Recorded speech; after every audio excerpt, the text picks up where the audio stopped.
does COVID-19 then speed up things like the shift to electronic vehicles, EV, for instance?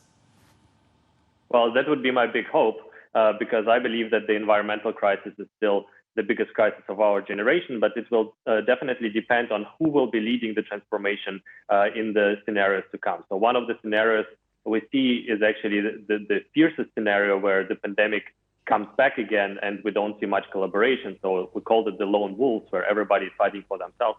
And this is a scenario where, of course, the investments are being prioritized to save the business rather than invest into new technologies like electric vehicles.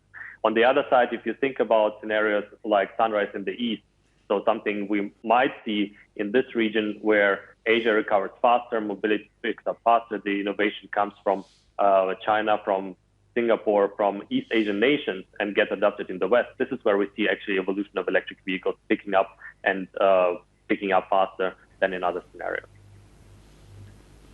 Andrey, I think this is a fascinating topic. What would you say is the impact on the individual who is going to emerge into this post-coronavirus world looking for a faster, cheaper, cleaner, safer, more efficient means to travel? Have you done any modelling on what this means from an individual perspective?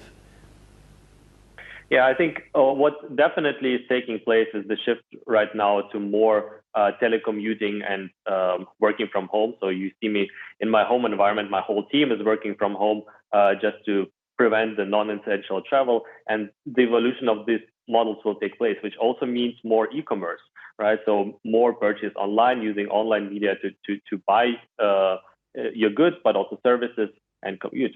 And then the question is also, how do companies arrange in their operations? For the individual, it will mean in the days to come, of course, more focus on safety, right? How do I make my commute safe and have individual choices if I can choose which means of transport to choose, either to commute or not to commute, and then take the safest place, the safest way of transportation. What we've seen also right now in the Andrey, market, your research quite also, interesting. Sorry. Quite interesting coming from China these days. So just today, Cam released the latest numbers on sales.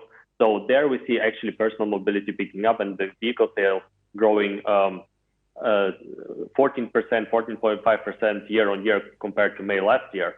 But also commercial vehicles growing 48% year on year. So a country where the economy is slowly coming back, you see individuals actually prioritizing safe personal travel in individualized journey.